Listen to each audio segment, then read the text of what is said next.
Welcome again to our F3 podcast, where we discuss all things pertaining to faith, family, and finances. And remember, no subject is off limits. We are your host today. I am Dr. Lionel M. Blair, Senior.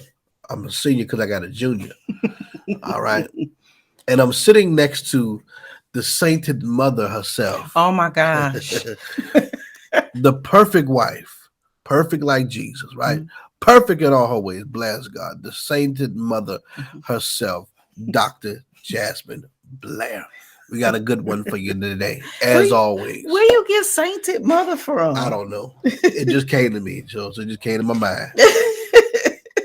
Listen, welcome everybody to the F3 podcast. We're excited to be here. Listen, if Yes. this is your first time with us, thank you for joining us. Be sure to like, subscribe, and share, and hit the notification bell so you'll be notified when we release a new episode. For all our audio listeners, go ahead and click that subscribe button as well, and the new episodes will push through right to your device.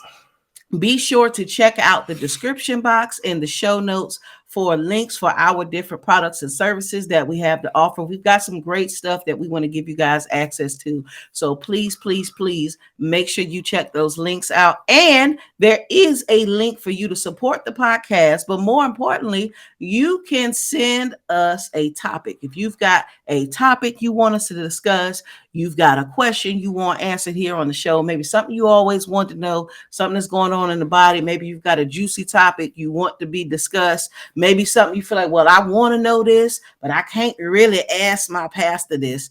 Ask it. No subject is off limits. We can't talk about that. No subject is off limits. So But those don't who know us know hesitate. we'll talk about anything, especially me. Anything. And if you've seen the last couple of episodes we've had, there's not a topic that we're going to shy away from. Right. So definitely check that out. And we want to thank you guys that have been rolling with us from the Yes, beginning. thank I you. mean, we Thank you. started this Thank thing and you. we've just been rolling through this season. We're going to keep pushing through this season. We're about halfway through this first season. So it's going to keep getting better from here. So shout out to all of you that have recently joined us, and we've had quite a few new subscribers lately. Thank you guys for the love and support. We Thank you. appreciate Thank it. you We so much. so appreciate it. Yes. It's because of you that we're able to do what we do. And definitely make sure you share, get this out to your friends, send them the link, get them on here, because especially if you know a pastor, they need to be on here. They need to be receiving these nuggets that we be dropping up here. So we're going to get into today's topic. All right, today's topic on ministry in the 21st century. Now, even though it's 2022, right, many churches are still using the same good old methods that they were using 30 years ago. Yeah. But as we're seeing with the mass exodus of people leaving churches, leaving the faith, some of those good old tactics just aren't working anymore. And so times have changed, people have changed, culture has changed. And with so many new options available to disseminate the word, to be able to minister to people, to be able to provide pastoral counseling, to gather with people, to get information out, we've got to look at some of these good old ways to see what's just not working anymore. So we're going to be talking today a little bit about some of the new trends in technology, and to help you know if you in fact are one of those pastors that need to go ahead on and shift and catch up with 21st century ministry. All right, and 21st century ministry methods, because that's important not only to our generation but particularly the two generations after us. They are very technologically advanced. Yeah. They're very technologically advanced. And I remember in my day, telling on myself a little bit, I remember technology going from when I was in high school. It went from a pager Yeah, I to a remember the flip pages. phone to like the flip smartphone where you could download the pictures and the ringtones and be on the internet. All that happened between like 8th grade and 12th grade. Oh my God. And then after that, that's when they had the iPhone. By the time I got to the end of high school, and the iPhone was the biggest, they had the iPhones was really rolling in, and then you had the first few Androids. So Before that, it was Black. Yeah, it was BlackBerry before that. Yeah, It was BlackBerry before that. I didn't see the significance of. But then when they had, I had one. It wasn't too bad. You had to really be doing stuff. If you was in the email, then they had BlackBerry Messenger. BlackBerry Messenger was like what these other social media messages are. I mean, that's kind of where they got it from, Right. because there was no distance between time or space. So somebody could be in Africa, India, or Mexico. And as long as you had their BlackBerry address, you could message them back and forth without any additional fees. So this was before we had, Zoom and all these other things that are out now. So back then, that was on point. So, but these things we're talking in our generation. So the two generations after us, they've been exposed to so much more technology. And if you're doing ministry that's old school to me, it's ancient to them. So we've got to update some of these tactics. We really, really, really, really do.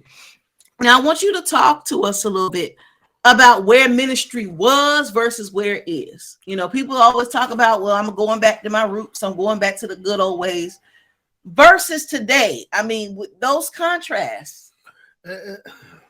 That's a loaded subject and a vast subject. We got time, so. But I will say this. Back then, ministry, especially if you was a pastor, that was a secure income. Yes, that's true. Okay. That was a secure income. Okay. Most pastors, okay, especially if you had a church of like maybe a few hundred or more, was on salary. Okay. Because ministry was work back then and it's still work now. But nowadays, okay, people are not faithful to church like they was back then. They're not faithful to a ministry. Okay, very rarely. See, this generation, we're not gonna sit up in no ministry 30 years. We just not gonna do it, especially if we don't have the conviction about it. We're not gonna just sit up in no ministry for like no 30 years. So they had a faith and a resolve back then we don't have today. Okay, however, when you're talking about methods of ministry, what was complicated back then is simple now. And ministry back then, people were more easy to be processed than now. It's a lot of differences. But one thing I want to highlight is this: the hooping and the hacking and the general inspirational messages from Bible stories, that ain't gonna cut it. Okay. Shadrach, Meshach, and Abednego and preach how God can bring you out the fire. That is not it. No, it's not. Not today. The message is different. Nowadays, if you go hoop, you better be saying something. Or at least doing something, being able to produce outside of your hoop. They'll tolerate your hoop if you can produce outside of it. But the way ministries look at it, like we're getting away from suits. Nothing wrong with a suit. I mean, I'm not a suit man, but there's nothing wrong with a suit. I'm more of a blazers and a jeans kind of person. But people are getting more into a modern look. They're getting away from 3-piece suits every Sunday. They're getting away from collars and robes twice every Sunday. They're getting away from that. And now some pastors have seen the need to switch it up. They wear jeans one Sunday and robe the next. Okay. But ministry is so much different now because we have more options today. That's it. We have more options today. And I'm telling you, there are more creative ways to do ministry. And people are discovering that. First of all, the internet has revolutionized ministry alone. See, back then, it wasn't a bunch of internet. You had radio. You had the newspaper. You had a mailing list, and then it grew into emails. Okay, but now you got what? Facebook, YouTube, you know, you got Zoom. Mm-hmm. People are starting e-churches now. I never thought that would be Mm-hmm. possible. People are starting internet churches where people commit their membership, pay their tithes and offering and all of that, and they plug into a digital family. Mm-hmm. Some people are leaving the church and enjoying these e-churches. Mm-hmm. You know, so when you still have dinosaur methods of ministry, Right. and I'm gonna say this: we thank God for the building. The building Yes. will always be relevant. However, the building is not God's only method and option anymore. That part. Come on. It is not the only option anymore. So if you were just if you I don't touch me now. What you had a little piece of fuzz right there. I Thank you, Lord. was just trying to get the fuzz out your hair. I ain't want the people to see it. I like when you touch me. Oh Lord. Bless the Lord. but Go back to what you were saying. ooh, I got distracted. I forgot what I was saying. What was I saying, baby? You talk about the building in it. Okay. We have options outside of the building now. Mm-hmm. And if you're not hip to those options, I'm not saying you have to compromise your values. Right, So you right. got to compromise your morals, but you may have to change your methods. You might have to find another way to present your message. Mm-hmm. I'm going to tell you something. About 11 years ago, people called me an internet apostle. I remember that. They said I wasn't no apostle because I was always on the internet. And I started off on the internet, ended up having a local work, yeah, but I kept my presence on the internet. Mm-hmm. The internet birthed and launched my ministry. You know how many people showed up and said, "Oh, I seen you on YouTube. Oh, I seen you on Facebook. Oh, I seen you on Periscope." Yeah. Yeah. And a lot of guys that used to make fun of me, now they doing what I do. Mm-hmm. And matter of fact, they're doing more of what I'm doing. They're doing more of it now. They do more Mm-hmm. internet ministry than I do. Yeah. A lot of y'all owe me an apology, by the way. And a seat. And a seed. Yes, you do. Everybody who called me an internet apostle, I want no real apostle because I ain't had no church back there, but I had more following. I had more people following me, okay, through social media than you have in your church. Mm-hmm. I've always had a bigger impact online than I had locally. Matter of fact, a lot of my preaching invites and how I travel now, it came through people watching me on the internet. Mm. So my ministry, our ministry, has been built by the internet. And the internet got so many options now. And listen, you're not relevant in ministry unless you have an online presence. Mm. Mm-mm. The reason why so many people know me, now that they may not ever associate with me publicly. Right. They don't want everybody to know that they like They be in my inbox though. Come on now. They be in my inbox. Oh yeah, that was good. That was good, man. God, that was good. Okay, you ask some of the top leaders out there who's Lionel Blair. Oh yeah, that's that brother that was yeah. They know me. They know me. Mm-hmm. But they just don't want to associate with me because some of them think I'm too radical. Yeah, but and some of them watch me appear too. I see. I know exactly who you are. But God bless you. I love you. Some people would never invite us to their church. Mm-mm. Mainly me. Some people would never invite us to their church, but guess what? Well, if they invite me They'll and they watch don't our like stuff. you, I ain't going. I know. That's another episode. We're not gonna go there today. Go ahead. That is a good subject to talk about though. But I realized something. I was ahead. Mm-hmm. I was ahead. I've seen more miracles from our ministry from online than I have seen in person. Mm-hmm. When Periscope was up, you know how many people was healed from Periscope? Over the internet. Periscope was my main platform at one point. Yes, it was. I remember I was doing periscopes every Monday. Man, so many people got healed. People got healed of AIDS, cancer, lumps disappeared in their bodies, all kinds of aches and pains left. I remember one guy, he was like, in a wheelchair, about to get knee replacement surgery. Prayed for the brother. He didn't need knee replacement no more. He got up and started moving and walking. God touched his knees. These are the kind of I've seen more miracles through the airwaves. So, and yes, I've seen miracles in person, but I've seen them more through the airwaves. So what am I saying? Is that in the area of innovation that God wants you to minister in, you'll see the grace of God there. You experience the grace of God there. And I'm one of the few that was doing miracles. Right.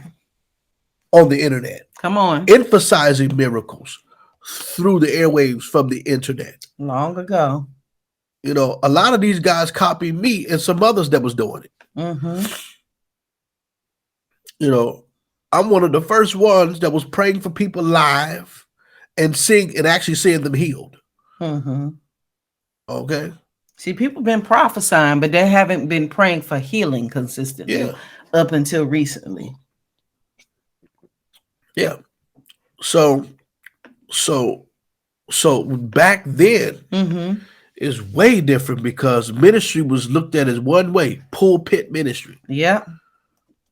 Pulpit ministry. If you was called to preach, you stayed faithful to your church, waited on your Sunday to preach. You did work in the church. If you traveled, you was blessed, whatever.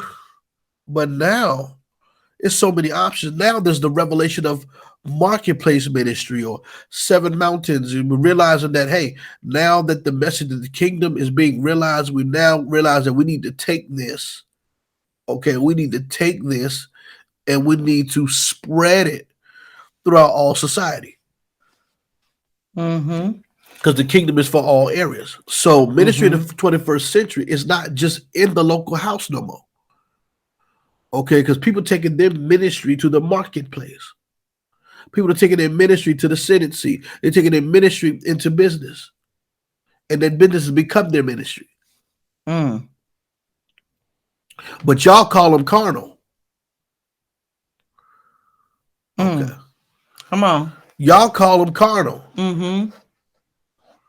Are they carnal? Why? Because they're not hooping and hacking every Sunday? Come on. Because God has placed them around secular people. Why they carnal? Because they got a lot of money that you don't have, but you probably need to sit at their feet and learn how they got it. Because more and more preachers are becoming broke. Because they're trying to go by outdated models of ministry. And if God don't give you no mega church, baby, guess what? You got to find some other ways to get wealth.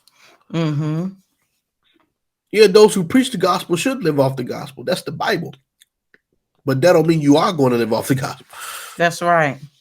Especially you got a bunch of stingy folks. Now you get a bunch of folks, get them financially free. They can put you on a salary. Okay. Different subject. Okay. But you're going to have to realize that ministry is more than the four walls. Ministry is more than evangelism. Okay. Come on. Talk about win souls, but then the climate is the climate of the country is contrary to that. Okay. That part. See, what we're seeing where they talk about the possibility of the overturning of Roe versus Wade. See, that's a major dramatic climate shift in our country. And that's going to make ministry easier in areas, especially when it comes to preaching against these things. Because in some instances people lose their benefits, they preach against certain things. Yeah. And that's why you got to have money too. So that way you don't. Okay, leave that alone. Woo. I'm gonna leave that alone. God can go there. Some folks can't speak the truth because it affects their pockets. Yeah. And see, this is why I say, I told God take me the long route. Mm-hmm. Take me the long route because Yeah.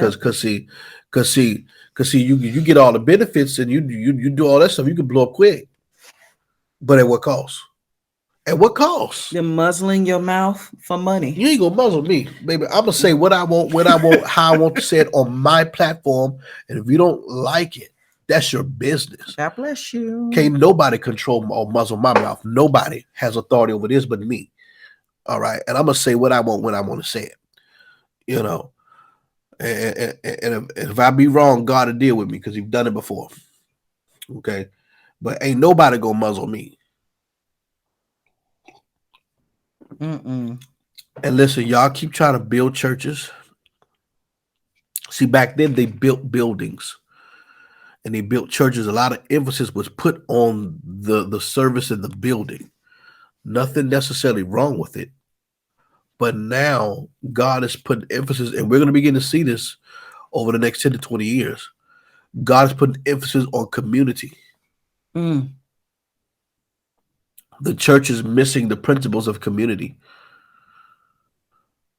So what He's doing is He's raising up individuals now with this vision to make the people of God not just a place, make the church not just a place where people gather, but turn it into a community where we actually share life and do kingdom business together.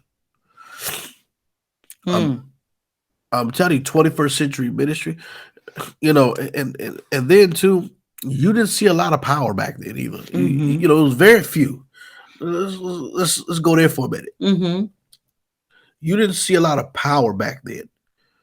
You had your little hot spots every once in a while, like Azusa Street, and it was the Hebrides revival and the Welsh revival. You had your hot spots. But now, slowly but surely, we're beginning to see miracles normalize in the church. Okay. Yeah, because as I scroll down my Facebook feed, I'm seeing where so-and-so got here. So, and back then, it was only the big person, the big man that was moving and healing. You had your A.A. Allens and your Jack Coles and all these other people. All these big guys was moving and healing. Today, healing is being normalized slowly but surely. Yes. The supernatural. So that's another thing, we're beginning to see. It's beginning to be less and less of the big man at the top, flowing and healing. So when it comes to 21st century ministry, what it was back then and what it is now, it's a drastic change. It is. Drastic shift. It really is. Now, with that being said, there's a dire need for pastors and leaders to catch up to the 21st century. Yeah. One thing I always like to encourage pastors, if you are not the technology-driven pastor, find somebody on your staff who is. Yeah. Make them a ministerial assistant because somebody needs to keep up with the technology if you can't. Right. I mean, we still have pastors that can barely work on Facebook Live these days. Oh my God. And honestly, this stuff is depressing. Your ministry is powerful, but you're on front of the phone or the camera fumbling around, and then you can't position the camera right. So we see your shirt flipped up, showing half your belly button. That is this. Don't play yourself like that. Yeah.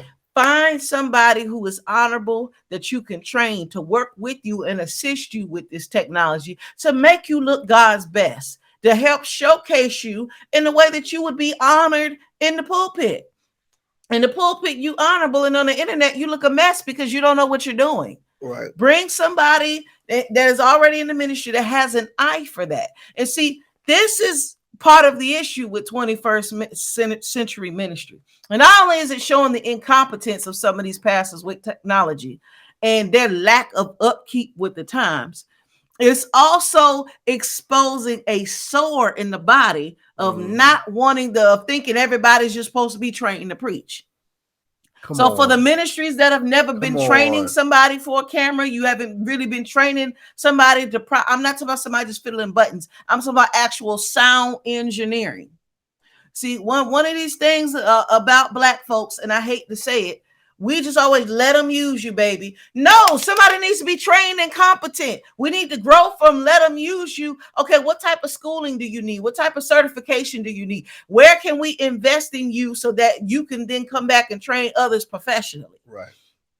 We got to go from let them use you to let them use you, and now you need to be trained and certified. The days of ignorant preaching are coming to an end. And the days of ignorant serving is coming to an end. That's right. Because we need competent people. If somebody's on a camera, they should know how to work the camera. If somebody's on the sound booth, they should know how to work the sound booth. If somebody's working the lights for the stage and all that, and the audience, and they should know how to work that.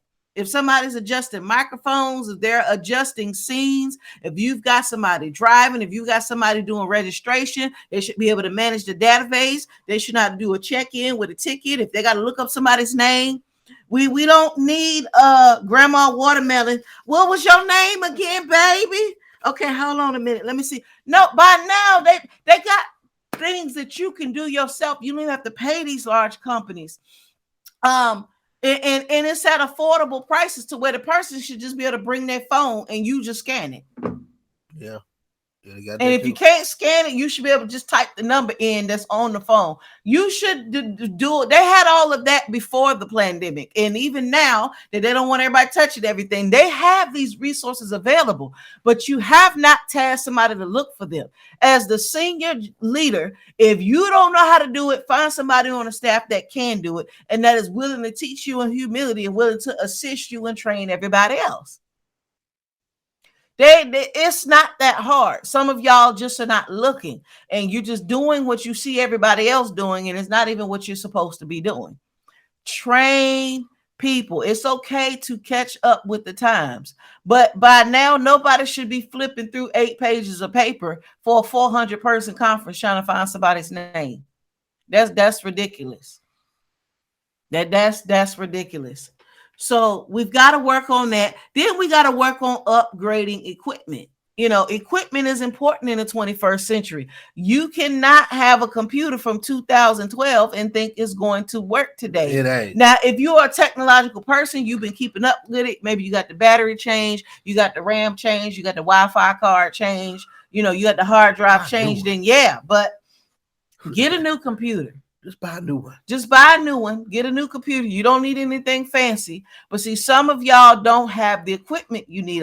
A phone is good, but if you want to do anything more than just talking for a few minutes, you need a decent laptop that you've dropped at least $1,000 on, unless you found it on sale. But for a decent laptop that's going to do this streaming stuff and not blow up in the next couple of months, I would recommend a laptop that's about $1,200 or more. That's just the reality of it. See, it's exposing the other sore in the body. Yes, God is faithful. Yes, sometimes you'll get blessed with stuff for free. You'll get blessed with stuff with a discount. One church won't use it, will give you this. But now you've got to start building technological upgrades into the church budget. We're not just worried about the building fund no more. Now we need a technological fund. Come on. We've got to look at other ways to invest these funds. And if you're a large church, you've got 500 or more people, you should have an app. Let me say that again. If you got 500 or more people in your church, you should have an app. There should be an app. That's too many people to have on an email list and be blowing up their email. You should have an app with push notifications so this stuff is going to people's phones. Right. It is the 21st century. You know, if your church maybe ain't that big, maybe you've got about 75 to 100 people. They've got group me out. You can send these little messages and get messages. The problem isn't the available resources, that the pastors are not looking. They don't know, and they don't want nobody to tell them. And then, God bless you. Listen, when y'all find something out, y'all get hype and start advertising it like it's new, and you're making yourself look unintelligent. When the pandemic hit, all these pastors, we got this new thing called Zoom now. No, Zoom been out since like 2011. It was originally conceived in about 2010. Then Zoom is old. You found out about it. Matter of fact, I remember you and I were talking about Zoom, and I was telling you about it, and you were like, okay, well, if that's what you think we need, fine. We had Zoom like 2 years before the pandemic on a regular basis. So we were actively using it. The people didn't have to, oh my God, what's Zoom? because everybody was prepared. Actually, this is about the third digital platform we've been using with video and recorded video and audio. This is like the third one. There were several different ones out there. And some of y'all missed it. Instead of going on these free conference call type things, you should have been looking at the free video streaming to get the people acclimated. Those tools were available for free when we started using them over a decade ago. Stuff was free. Free. It's just that y'all was missing it. We were so busy. And again, this stuff is not bad, but it's old. Upgrade. If you got a prayer line, that thing needs to have a video to it now. You cannot have Bible study on the phone. People need to see the scriptures on the screen in front of their face to help it make sense. That way, if they miss something, they can see the PowerPoint or the notes on the screen and go back, and they don't have to interrupt. What was that again, Pastor? It's on the screen. It's not that hard. Right. You know, I love when we tag team, like when we're on Zoom or something, whether we're doing a seminar, we're doing a class, you know, and you're preaching, you know, I can put up PowerPoints, then I can switch over to the full size Bible. We can change the translations. It really makes the class more interactive. Somebody's managing the chat. People can raise their hands and ask questions. We have got to learn how to create an online experience that is similar to an in-person experience. And it's very possible. And if you're listening and say, well, I don't know how to do that. Okay, find some other people and you guys work together to make it a reality. But stop shortchanging God's people in doing ministry haphazardly because of what you don't know. I'm sure you know at least 5 pastors you can call. Hey, man, I got a question. And if none of y'all know, y'all need to connect to somebody who does know and sow into their life so they can come in and help you all catch up. You know, that's the reality of it. Something you want to share? I remember when we was using even internet radio, when that thing first started popping. I was all over Blog Talk Radio.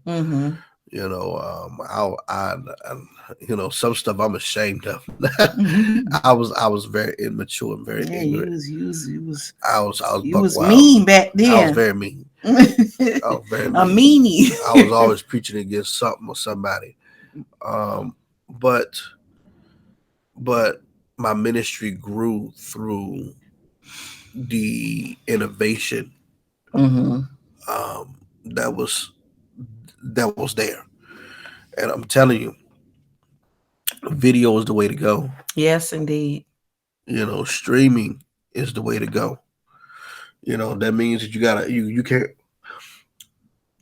We've met pastors who still have flip phones.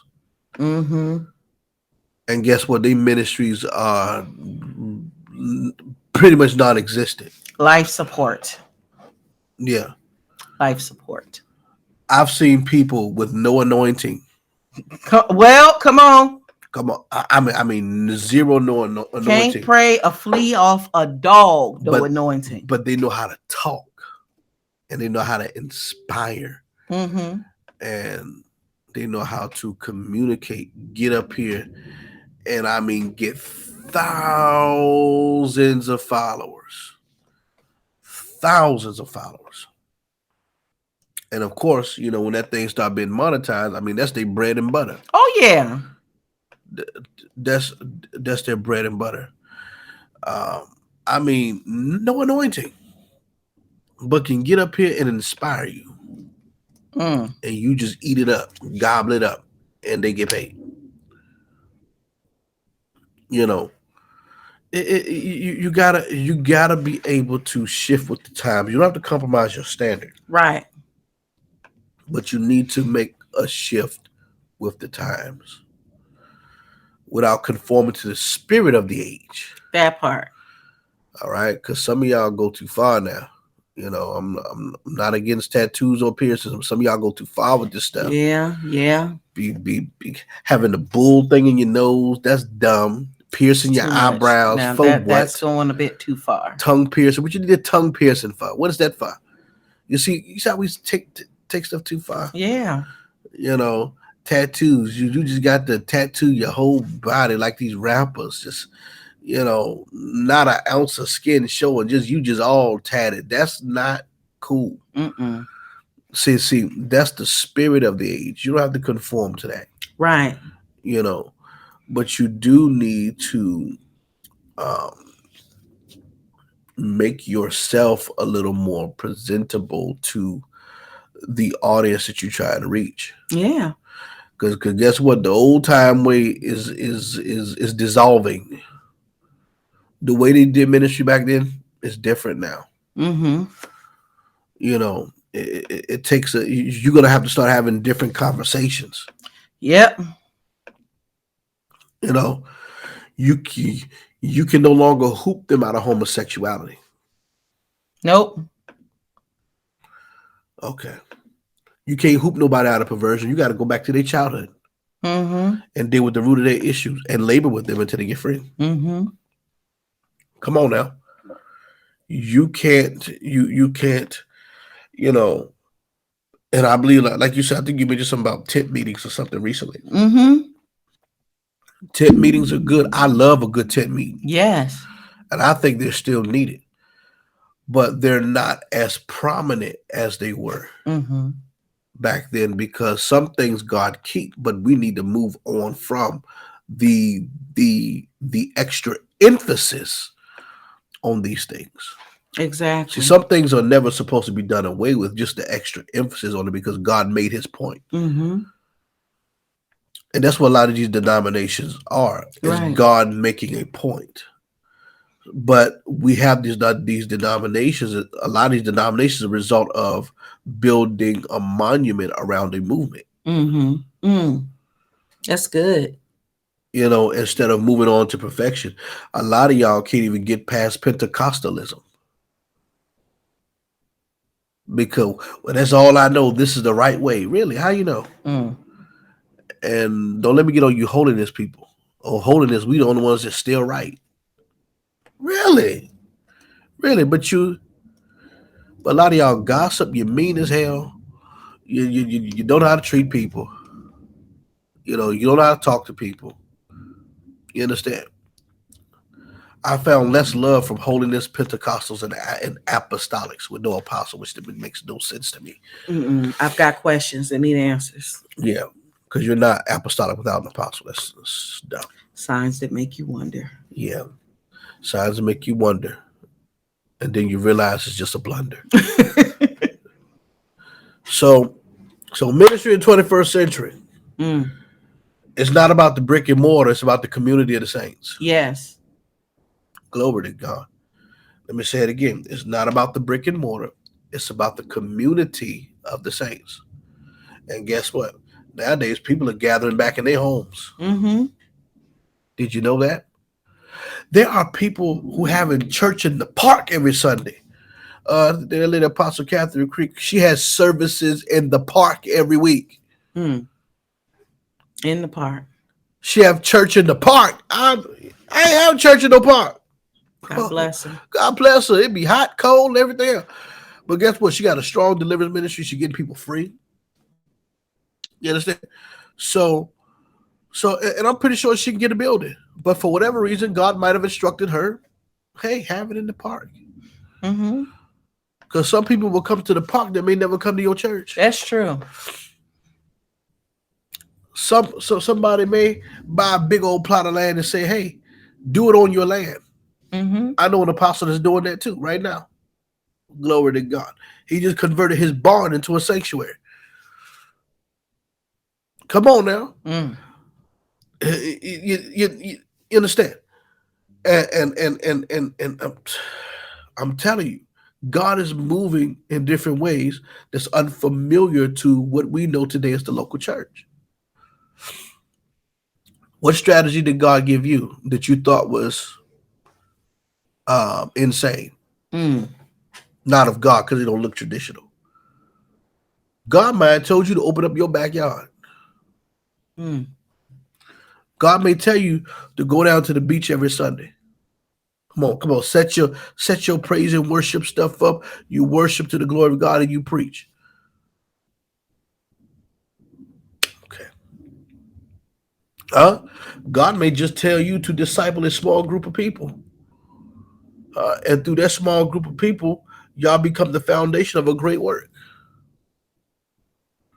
there's more than one way to do ministry. Come on now. God may say, "Hey, this is your home base," but your real ministry is in that political field. Mm-hmm. Your real ministry is in media. Okay. Well, your real ministry is on the school board. Mm. That was for somebody. Yeah. Your real ministry may be in the medical field. Mm-hmm.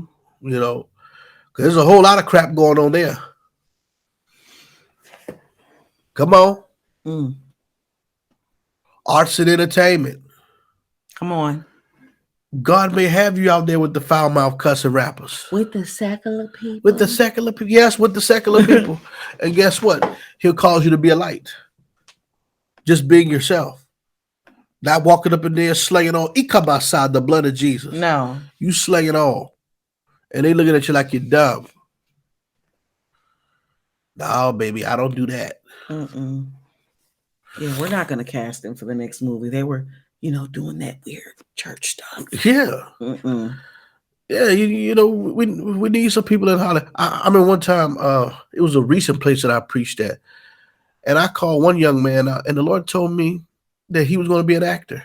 Mm. And I saw him in the arts and entertainment, but the Lord told me he was going to be an actor. Mm. And the Lord wanted him to pursue an acting career. Mm. I ain't never prophesied that to nobody. No. You understand what I'm saying? But God sees your future and he knows. Mm-hmm.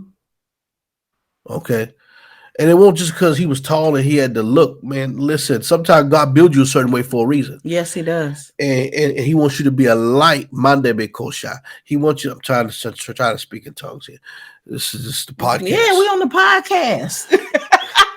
Because I say anything out of my mouth, then I speak in tongues. But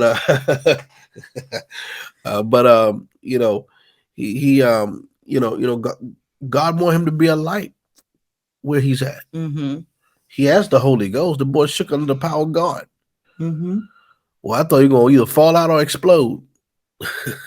Okay, the boy was shaking so hard. But we have to learn maturity is when you can take the kingdom and expand it in the areas without becoming corrupted by the areas in which you're called to expand it into. Mm. You bring righteous government, and it ain't about you trying to convert everybody, because when the climate is right, it makes conversion easier anyway. It makes it easier for God to sovereignly touch people. Okay. See, we're so busy trying to get people saved instead of just showing love to people, man. Mm-hmm. Some people, they've been wounded by your church. They don't hear about your church. Some people, the only Bible they're going to read is you, because we're living epistles. Living epistles. And that's what I think part of the next move is too. I just saw that. Mm. The movement of becoming living epistles. Mm. So that means this goes beyond your local church. This goes into your overall witness. Huh? It goes to your overall witness, because your life will witness before your mouth will. Your conduct, how you carry yourself, how you respect people. Ministry of the 21st century is looking very different. A lot of leaders gonna realize they ain't called the pastor. Mm-hmm. They ain't called the pastor, and listen. Let me say this to you, pastors. Who I might do a separate thing on this. A lot of you pastors are burnt out because you're in the wrong office, or you're executing your office in the wrong manner. You're in the wrong grace. You're trying to operate in the wrong grace. Okay. Mm. And what you need to do is go back to the drawing board and see what God really wants you to do. And whatever instructions he give you, do it. It's going to sound crazy. I know it's going to sound crazy because it's going to go against everything you've been taught ministry is. Mm. There are leaders that are realizing this. They're leaving ministry and they're going into business and they're becoming successful. and they're able to reach more people. They never denied God, but they're able to reach more people. Because some people you can't reach them unless you're in a position to help them.